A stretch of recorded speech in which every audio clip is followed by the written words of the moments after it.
मैं आपको बता दूं क्विकली जोमेटो के बारे में।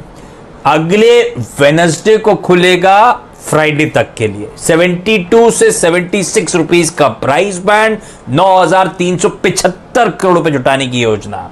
सक्सेसफुल रहे तो इस अगर अपर बैंड पे हुआ तो पोस्ट आईपीओ वैल्यूएशन दरअसल 64,000 करोड़ रुपए के आसपास की कंपनी कमांड करती हुई नजर आएगी। खैर डिटेल्स आपकी स्क्रीन पर आती रहेंगी। अब मैं टॉस कर रहा हूं हर्षदा को आज के शो में जोमैटो के को फाउंडर गौरव गुप्ता के साथ, वो अब बातचीत को आगे बढ़ाएंगी। Harshada, over to you.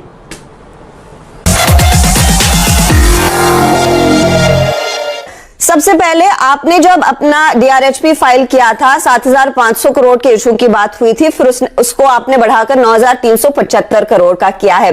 क्या इतनी ज्यादा डिमांड आपको मिली, इतना बढ़िया फीडबैक मिला कि आपको लगा ये सबसे बड़ा मौका है जितना हो सके फंड रेज किया जाए? फीडबैक हमें बहुत अच्छा मिला है। I think we are very fortunate to get the kind of response we had, and हमें ये भी पता है कि उससे जितना अच्छा रिस्पांस मिला है उतनी ज्यादा रिस्पांसिबिलिटी हमारे ऊपर to actually do this well and to build this well, and I think we are very excited with that. गौरव, ये जो प्राइस बैंड आप लोगों ने तय किया है 70 to 76 रुपीस पर शेयर, ये किस बेसिस पर आप लोगों ने डिराइव किया, अगर वो हमें समझा सके? कभी भी किसी कंपनी की आप वैल्यू देखें तो वो चीज पे डिसाइड करते हैं कि आज बिजनेस कितना स्ट्रांग है और फ्यूचर में बिजनेस का पोटेंशियल कितना है। आई थिंक उसी बेसिस पे ये बैंकिंग कम्युनिटी ने, इन्वेस्टर नेटवर्क ने डिसाइड किया है, and that's how it's been arrived at. जो आप 9,375 करोड़ का इशू लेकर आए हैं, इसमें से 375 करोड़ ऑफ कोर्स इन्फो एज अपना कुछ हिस्सा बेचता हुआ दिखाई देगा, लेकिन जो बचे हुए पैसे हैं 9,000 करोड़, उसका लार्जली इस्तेमाल क्या होगा, ये हमें समझाएं। और क्या आगे चलकर इन्फो एज और आपके दूसरे जो बड़े निवेशक हैं ऑन बोर्ड, जिसमें उबर है, दूसरी बड़ी कंपनियां हैं, क्या वो भी कुछ हिस्सा निकालती हुई दिखाई देंगी? ये जो प्रोसीड्स है ये एसेंशियली ग्रोथ की तरफ यूज होंगे, organic and inorganic. Organic growth में the things that come there are customer acquisition, building our delivery network even better, essentially also doing some technology investments, and आगे जाके अगर हमें कुछ लगता है कि there is an important inorganic acquisition we can do which can help in our vision, so that is always an option, but इन्हीं चीजों में यूज होगा। और जो आपके एग्जिस्टिंग इन्वेस्टर्स हैं उसमें से कितने लोग थोड़ा सा प्रॉफिट बुक करेंगे, या फिर आप जो बड़ा एग्जिट इन्हें देने वाले, of course Info Edge is going to be going laughing to the bank?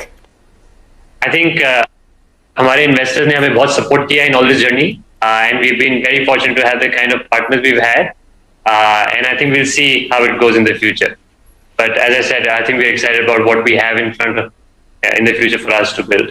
Okay, अब कंपनी का फ्यूचर कैसा है, ये इस बेसिस पर आधारित होगा कि इस समय आपके बिजनेस मॉडल में क्या कुछ बदल रहा है, क्या कुछ हो रहा है। आपका मेजॉरिटी बिजनेस रेवेन्यूज का 85 to 90% डिलीवरी बिजनेस से आता है। ऑन ग्राउंड कितनी ग्रोथ देखने को मिली है, ये हमें समझा सके। डाइन आउट बिजनेस के लिए क्या अपॉर्चुनिटीज आगे देखने को मिलेंगी, क्योंकि इस समय डाइन आउट में कुछ हो नहीं रहा है, कंसिडरिंग लॉकडाउन के बीचों बीच है, रेस्टोरेंट्स उतना काम नहीं कर रहे हैं। क्या फ्यूचर प्रोजेक्शंस आप इस समय जहन में रख रहे हैं जब आप बिजनेस की ग्रोथ के बारे में सोचते हैं? I think we are building the food delivery business, we are building the dining out business, and we also have a raw material supply business called Hyperpure. ये तीन बहुत important parts हैं हमारे business के, and we continue to build each one of these. And I think at the core of this, restaurants are the most important. I think restaurant industry has gone through a tough time over the last 2 years, but they've actually come out so well in making sure customers get the service safely even in these difficult times. And as जैसे जैसे lockdown खुलेगा, dining out भी वापस आएगा, and we'll continue to what we've been doing in terms of the tools and the enablement we can do for our restaurant partners to grow the business.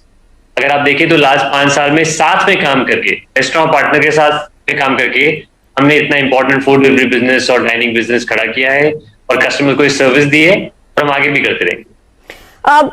तो ये जो Covid का समय था जहां पर हमने देखा पहले लॉकडाउन में 2020 के पहले लॉकडाउन में जो फर्स्ट वेव हम कहते हैं उसमें बिजनेस पर इंपैक्ट आया, देन अक्टूबर ऑनवर्ड्स एक अच्छी खासी ग्रोथ देखने को मिली, फिर सेकेंड वेव आई, उसके बाद रिकवरी आई है।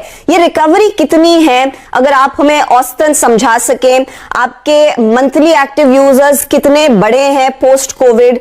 मंथली ट्रांजैक्शंस में कितना ज्यादा इजाफा बनता दिखाई दे रहा है? अगर आप देखिए तो इंडिया में दोस्तों, देश के नंबर 1 ब्रोकर जीरोधा में डीमैट अकाउंट ओपन कराए, जहां पर आपका ब्रोकरेज कुछ भी नहीं लगेगा। ब्रोकरेज लगेगा तो सिर्फ इंट्राडे पे लगेगा, वो भी सिर्फ 20 रुपया। तो जीरोधा में डीमैट एंड ट्रेडिंग अकाउंट खोलने का लिंक वीडियो डिस्क्रिप्शन बॉक्स में दिया गया है, तो जाइए लिंक पे क्लिक करके इंडिया का नंबर 1 ब्रोकर जीरोधा के साथ जुड़िए। अभी भी जब हम खाना खाते हैं मोस्टली घर से ही खाते हैं, रेस्टोरेंट से बहुत कम खाते हैं। अभी अपॉर्चुनिटी बहुत ज्यादा है आगे जाके, मतलब हम रेस्टोरेंट से कम लाइक 3, 4 या 5 बार खाते हैं एक महीने में, लेकिन बाहर अगर आप कुछ देशों में देखें तो वहां पे लोग 30, 40, 50 टाइम भी खाते हैं। तो हमारा एंडेवर ये है कि हम रेस्टोरेंट इंडस्ट्री के साथ काम करें और ऐसा खाना दें जो उतना ही अच्छा हो क्वालिटी में, उतना ही सस्ता हो और उतनी आसानी से मिल जाए जैसे घर का खाना मिल जाता है। एंड जितना वो कर पाएंगे और more and more customers will actually be able to order from restaurants और eat at restaurants. That's the endeavor. तो अगर आप पहला वेव ऑफ कोविड देखें तो ऑफ कोर्स उस टाइम बहुत स्केयर था of transmission of food surface से, but after that we realize that surface transmission fear is not there. In fact we have delivered, हमने करोड़ों ऑर्डर डिलीवर किए इन द लास्ट 1.5 साल, but not even one case of transmission of Covid through food delivery. So food delivery is safe. लोगों को समझ आया है अब ये कि सरफेस ट्रांसमिशन नहीं होता है, और उसके बाद हमने देखा है कि either from a need perspective और entertainment perspective लोग खाना ऑर्डर कर रहे हैं, और आप धीरे धीरे जैसे लॉकडाउन खुल रहा है लोग डाइनिंग भी करने जा रहे हैं। सो वो जो पहला वेव था कोविड का जहाँ पे लोगों ने घर का खाना वापस खाना शुरू कर दिया था because they wanted to be safe and they wanted to understand it's safe. Second wave of Covid में ऐसा नहीं है। सेकंड वेव में कोविड में हमने देखा है और उसके बाद भी अभी देख रहे हैं कि लोग ऑर्डर कर रहे हैं and they believe that food delivery is safe and now they started going for dining as well. So it's a very good sign. Gaurav, अगर कुछ नंबर्स हमारे साथ शेयर कर सके। सबसे पहले इस समय आपके प्लेटफॉर्म पर कंज्यूमर्स, यूजर्स का नंबर क्या है और उसमें कितनी ग्रोथ आप देख रहे हैं? जो आप DAU या MAU के तौर पर टेक कंपनियां मैप करती हैं इस आंकड़े को, वो क्या है, कितनी बढ़त देखने को मिलेगी? और आपने 2-3 दफा कहा रेस्टोरेंट पार्टनर्स, ये बहुत एसेंशियल हिस्सा है आपके बिजनेस के लिए। तो कितने रेस्टोरेंट्स इस समय ऑन बोर्ड है, कितने शहरों में आप हैं, कितने नए शहरों में उतरने का इरादा है? FY20 में हमारे almost 41.5 million monthly active users थे, और ये अच्छी तरह से ग्रो कर रहे हैं जैसे मैंने आपको बोला, बिकॉज अभी हम बहुत अर्ली है इस जर्नी में। जैसे मैंने बोला कि अभी 3, 4, 5 मील्स घर से आती हैं। आप खुद इमेजिन करिए अगर ये मील्स 30 या 40 हो जाए for a large number of people, तो कितना कुछ कर सकते हैं। आई थिंक लास्ट 5 years भी बहुत हाइपर ग्रोथ देखा है हमने, और गिवन कि अभी भी लोग मोस्टली घर से ही खा रहे हैं और रेस्टोरेंट खाना कम खा रहे हैं, जितना ज्यादा हम उनको एक्चुअली कन्विंस कर पाएंगे there will be growth. And restaurant partners कितने ऑन बोर्ड हैं और कितने ऑन बोर्ड आ सकते हैं? हमारे प्लेटफॉर्म पे अभी अराउंड 145,000 के ऊपर रेस्टोरेंट पार्टनर जो फूड डिलीवरी पे हैं, और अराउंड 350,000 पार्टनर्स हैं जो टोटली लिस्टेड है कंट्री में। Zomato is like a food directory, food restaurant directory, and I think एक अच्छी चीज हमने और देखी है, जैसे जैसे डिमांड ग्रो की है